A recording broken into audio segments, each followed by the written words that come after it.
Welcome to Earth Chats. In this show, we chat to leaders, influencers, and organizations who are passionate about making our Earth a better place. We are all aware of the dangers of pollution and how global climate change could impact our lives. Join us and listen to the conversation where leaders in making our world better will share their stories, advice, and opinions. You can find us on YouTube, Facebook, Instagram TV, Spotify, Google Podcasts, and Apple Podcasts. Make sure to join us and let's take hands to save our planet and make our world a better place.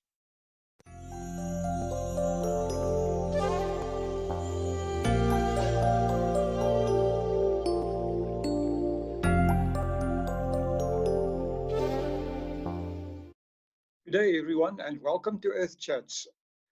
Today we're talking to Ian Dommisse. Ian is the founder of the EcoBrick Exchange. Welcome to Earth Chats, Ian. Thanks so much, Will. Thanks for having me.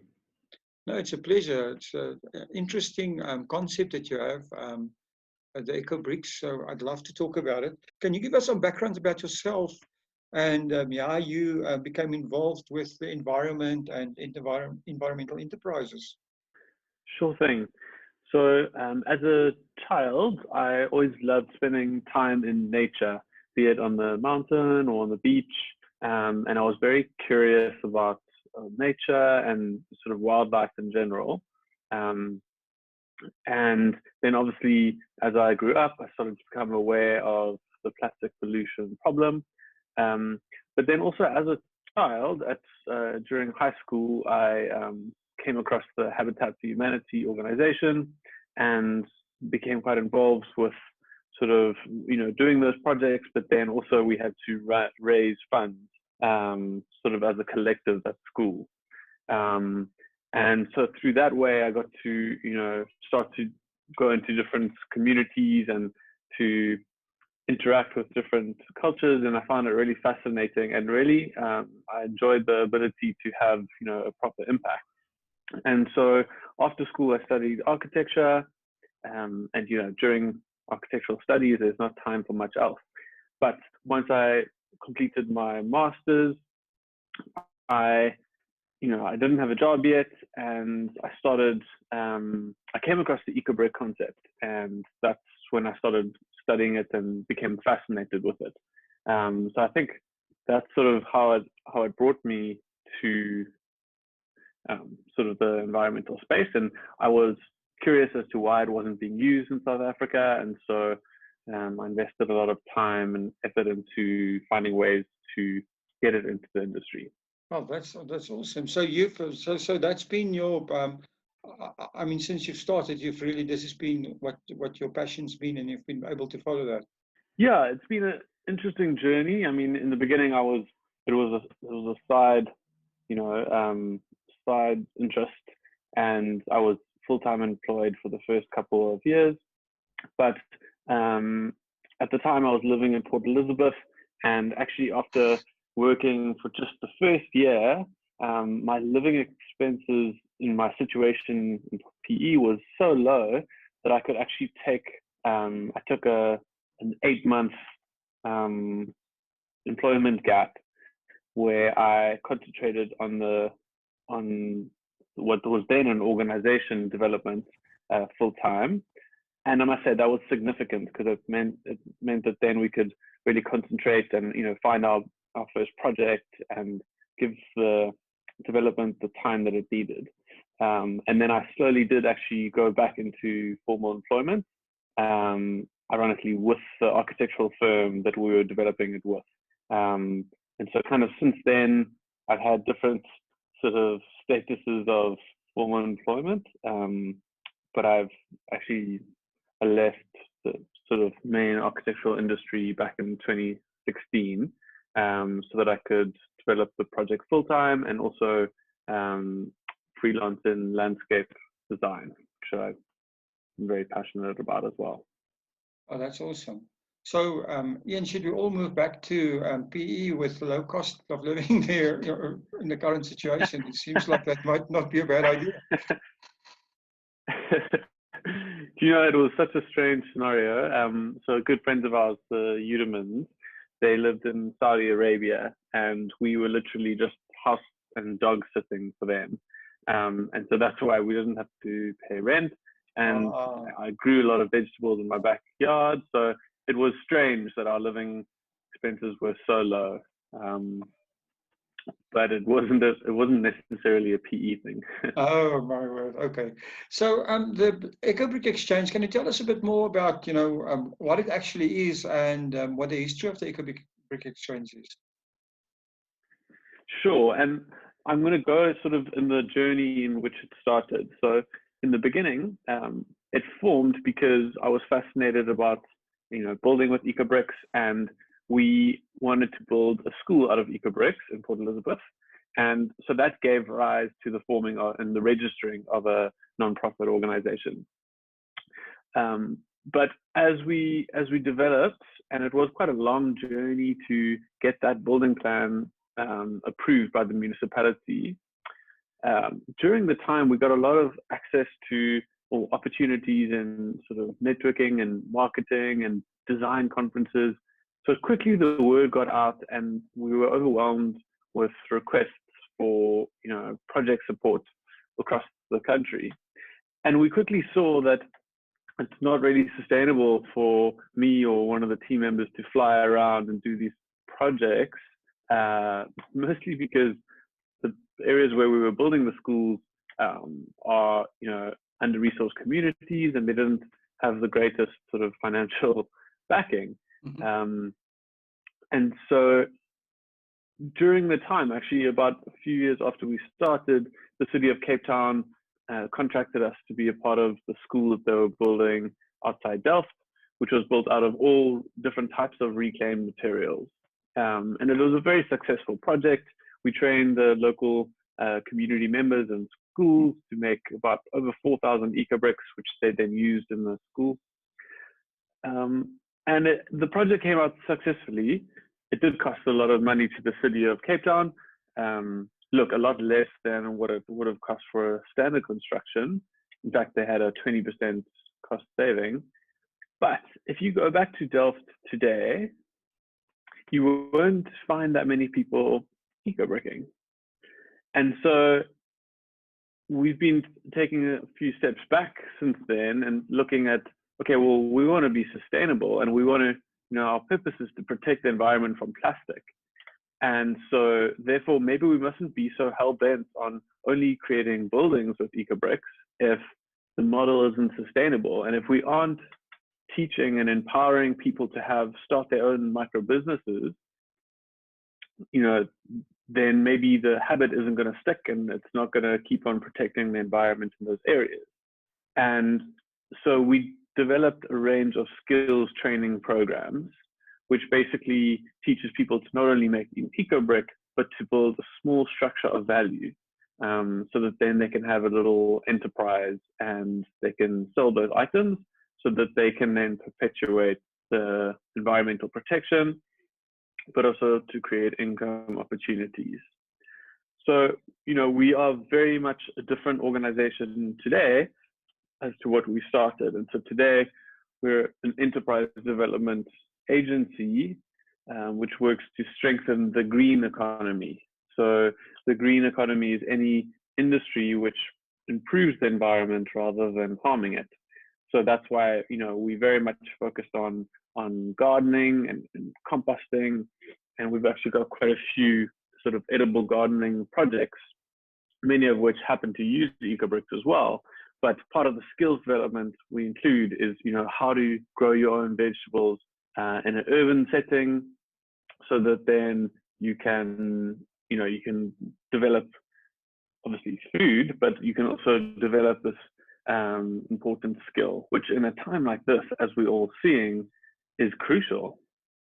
That's very interesting. So can you, for instance, use your EcoBricks to build like a retaining wall in the garden? Is that what you're saying? Yeah, so we've actually just recently created a video which the listeners can find on our YouTube channel, which shows large, medium, and small applications of EcoBricks. So, as I said, we built that school. There's a few other building projects that are on the go, but then we've also started doing a lot of furniture items with EcoBricks. and vegetable gardens, raised vegetable gardens. And then most recently in the waterfront, we found a way to use EcoBricks to displace concrete. So when they're casting a floor slab, they're using a lot less concrete. So that's been quite a fun project, and you'll find those projects in the video. Yeah, so there's such a variety of things you can use your EcoBricks to create. And so we wanted to create some education around that. So we had some proper videos made. Oh, that's awesome. So also what I'm interested in is when you do a building like that, how does your EcoBrick compare with things like energy efficiency with your normal building material? Great question. What's important to first note is that an EcoBrick performs in a very different way to a normal brick. First and foremost, its function. It's not designed to carry load. So, normal bricks, you can build a brick wall and it'll carry the weight of the roof or whatever's above it. EcoBricks aren't designed to do that. They're actually designed to fulfill the space of a wall and therefore rely on additional framed structures, which are, calculated by engineers, and they withstand the structural components. So that's one important aspect. Then in terms of thermal and energy performance, the beauty of an EcoBrick is that it's handmade. You don't need any expensive technology to create it. But in that, it also means that every single EcoBrick made is different. And so therefore, it's quite hard to say that to create an average thermal performance. So we know that plastic in the air is a good insulator, but it's difficult to say that it's exactly X thermally insulating. So that is a factor, but the way in which you, lack of a better word, sandwich the EcoBricks into either a wall or another material, the other material that you use in the combination, that's where you look to get the thermal minimum thermal insulation value, which is basically what we did with our building project in Port Elizabeth. We used engineers and we ensured that we could get the minimum viable thermal insulation value to meet the standards. Okay, that's very interesting. I see you won the 2015 Seed Award. What is this? Could you tell us a little bit more about that? Yeah, so that was exciting. It was our first international award, and basically it's an organization that looks for innovative forms of social upliftment and also sustainable development. And so winning that award was significant, both in terms of then the recognition that we got from, it was in conjunction with the United Nations. So that was significant sort of in our development, but then also it did unlock some funding so we could do further research and development on our skills training programs, which I mentioned, as well as our pilot project, which was the Penguins Preschool, so as to fast track getting that technology approvable. Awesome. I mean, you touched on this also a little bit, and that is that you do a lot of training videos and stuff like that. So anybody can actually make their own EcoBricks at home, or in that also learn about your other projects from your YouTube channel, right? Yes. So we've COVID has taught us to move our trainings online. So that's been a recent change. And we've got a great video to show you exactly how to make an EcoBrick, what you need, what you should do, what you shouldn't do. So yeah, that's a nice video that we've had made. And then we've also been developing a range of DIY maker kits. So basically these are mostly timber components, which we've designed and had machined, and people can use these kits in conjunction with their own EcoBricks to build a stool or a table or a desk. And so there again, we've got a video to show how to assemble that. And it's quite a fun activity to do with the whole family. That's awesome, because green making is becoming very popular at the moment. You know, making itself is such a popular pastime, and there's many people passionate about, you know, making stuff, and using green technology for that is great. Apologies for the short interruption, but I do need to mention something. We really need to raise awareness about the dangers facing our environment. The Earth Chat podcast was started as a campaign to bring people together to save and protect our planet for generations to come. To make it easier for everyone to access our content and the advice shared by leaders in our mission for a better world, we have created a new website where you can access all our shows and featured articles. Visit us today on earthchats.bitmedia24.com, where you will find loads of interesting and insightful information, as well as tips and ideas of how you can participate in our mission of a better Earth. Here is that link again, earthchats.bitmedia24.com. Now, on with the show. You talked about the coronavirus, and yeah, that's true. You know, everybody's forced to rethink their organizational, you know, your model of your organization. And as an NPO, I think that's important for you as well. A lot of your projects are hands-on. So do you have any new ideas or anything in mind in terms of new things you're going to do besides your training that you were talking about in this corona, and who knows when it will be the post-corona world? Yeah, so there's a few ways that we've had to pivot. As we mentioned, the online trainings. So just with the online trainings, I mean, making beautiful trainings and videos is all very well, but a large percentage of our target sort of audience, the artisans that we try to train, they struggle with access to internet. So therein lies a bit of a hurdle at the moment.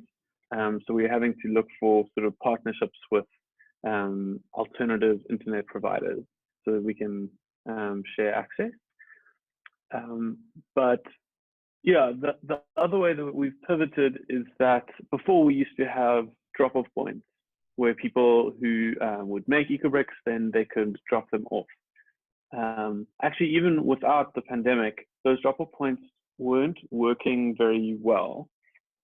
And the major reason why is that unless you have a trained individual at each drop-off point who knows how to assess the quality of an EcoBrick, whether it's finished or not, people start becoming quite lazy, and then they'll just, they'll half make an EcoBrick and drop it off, which becomes quite problematic.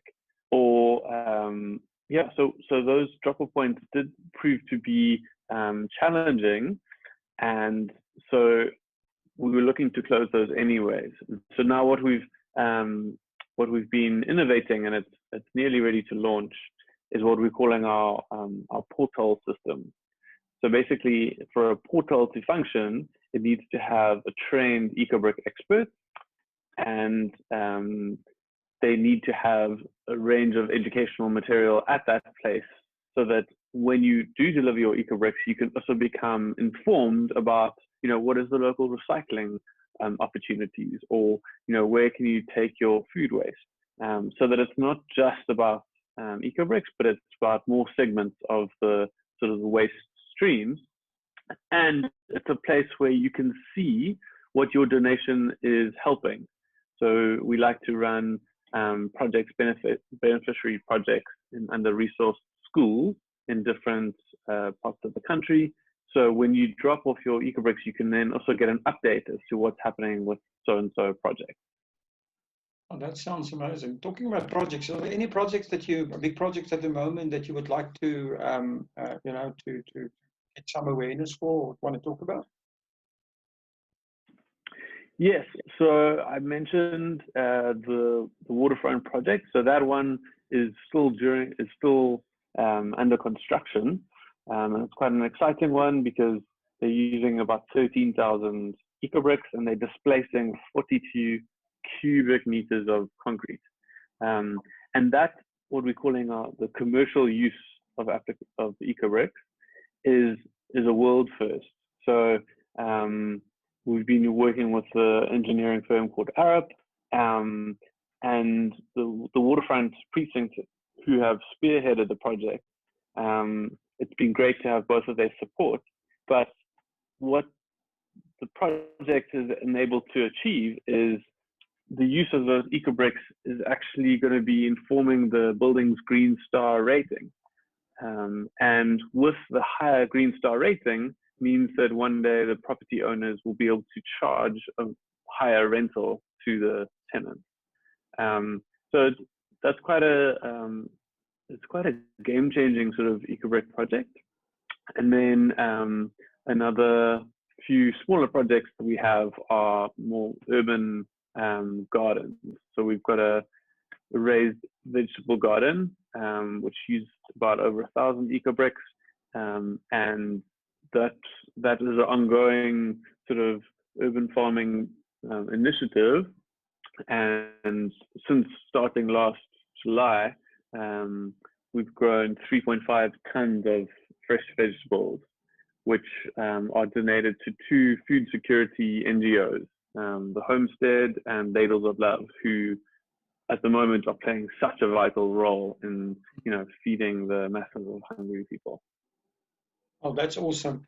So I was wondering now when you talked about the commercial application, do you foresee that EcoBricks could at some point become viable in terms of almost like a green offset, much in the same way as carbon credits would do, with people that use EcoBricks or eco-friendly material would get a green credit in terms of what they're doing and some kind of a rebate? Do you think such a system has there ever been such a system developed or in development?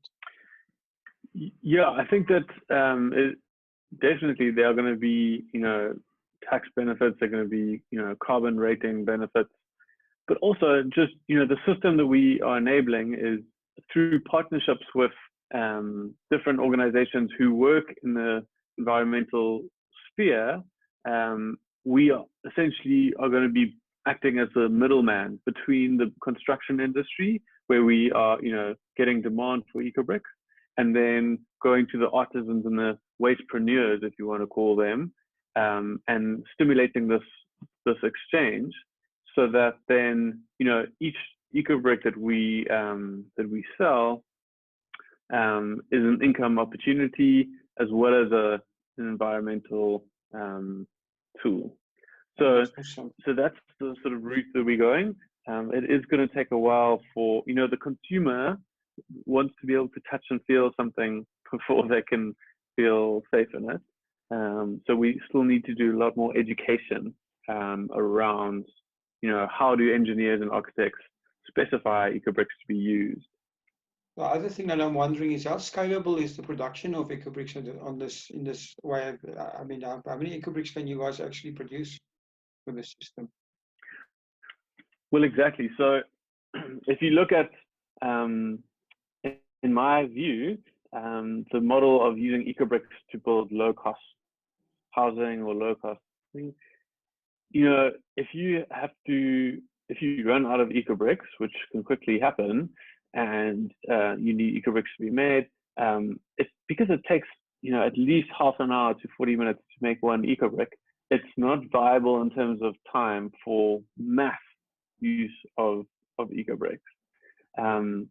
So that being said, when the members of the public make EcoBricks and donate them towards our project, it is really helpful, because it means that then it's a 1 + 1 = 3 scenario, because we're taking people's plastic out of the environment, but then we're able to sell those 2 EcoBricks to create that micro income opportunity for the wastepreneur. Because otherwise, the sort of buying of EcoBricks model from the township otherwise the rewards that you can offer are too low. So this is a similar situation that we see in the recycling industry. So to get, you know, £2 from collecting chip packets, you need to collect 819 chip packets. And that's if recycling of chip packets is happening in your community. Versus you can fit 250 chip packets in an EcoBrick. So, you know, that's a lot more significant. Oh, that's awesome. So, Ian, if people want to get involved with EcoBrick and they want to contribute, how do they do that? Okay, well, in the age of what we're in, the simplest way is actually for people to follow us on social media, on, you know, Facebook, Instagram, YouTube, and actually to just help, you know, comment on and share and like the content that we put out there. Because the more that people interact and engage with the content, the more the sort of magical algorithm shares the message. So that's one simple way. Also through social media, if they want to write in and they want to become more involved, they can sign up to our newsletter, which will be coming up soon, so that they can stay up to date with the projects that may or may not be happening around them. And look, as we go back to, you know, level 2 and hopefully 1 one day, it would be great for our pop-up events to start again, where passionate volunteers can actually come in and get their hands dirty and either, you know, wire some eco blocks together or participate in a garden or a building project. Yeah, it would be great for passionate volunteers to come and join in and help in that way. I assume you also would not be reluctant to accept donations at this time. So if people want to donate, how do they do that? Oh, yeah, I should have probably mentioned that. So we do have a SnapScan account, and basically people can choose to donate towards one of our beneficiary schools, and each donation allows the school community to get one of our maker kits, so that then we can build a furniture piece using the school's collected EcoBricks. Okay, that's awesome. And if you have one message for people at home that are, you know, concerned or want to make a difference in the environment, what would your message be? So my message would be to never underestimate the impact that you can make yourself, and in your own capacity. So that could be, you know, if you're not recycling yet, to start recycling, or if you're not using reusable bags to buy shopping, you know, start there. I've recently created a zero waste at home video where I invite people in and you can come tour the systems that we use in my home to throw nothing away. So, you know, we don't have any so-called waste. So people can explore that video, and it goes into, you know, worm composting and bokashi food waste and obviously eco-bricking. But I like to say that, you know, rather start with one small step and take it from there. I'm always nervous when people try to go too radically or too, you know, quickly into becoming zero waste one stop, because it is a journey. So I'd say start with where you are, but never underestimate what you can achieve. Okay, amazing. Thanks, Ian. If people want to get hold of you or want to actually, you know, get hold of EcoBrick, where did they find you guys?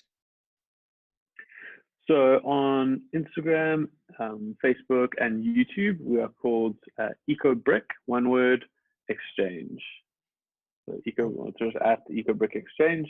And yeah, we try our best to, you know, check our messages regularly, and we enjoy when people comment on our posts. All right, we'll leave the links in the description. Thanks, Ian. I really appreciate the time you've taken. And yeah, it's been a pleasure talking to you. And thanks for enlightening us a bit about eco-bricking. And good luck with everything. Yeah, thank you. Thanks so much, Will. I really appreciate the opportunity, and I hope that I've inspired your listeners. I'm sure you have. Thank you for listening to today's show. We are grateful for everyone listening to our podcast and appreciate your interest in saving our planet. Please be sure to subscribe and follow us on the links below. It would also be extremely helpful if you could share the show and all your links with your friends and family. Bless all of you and bless our earth.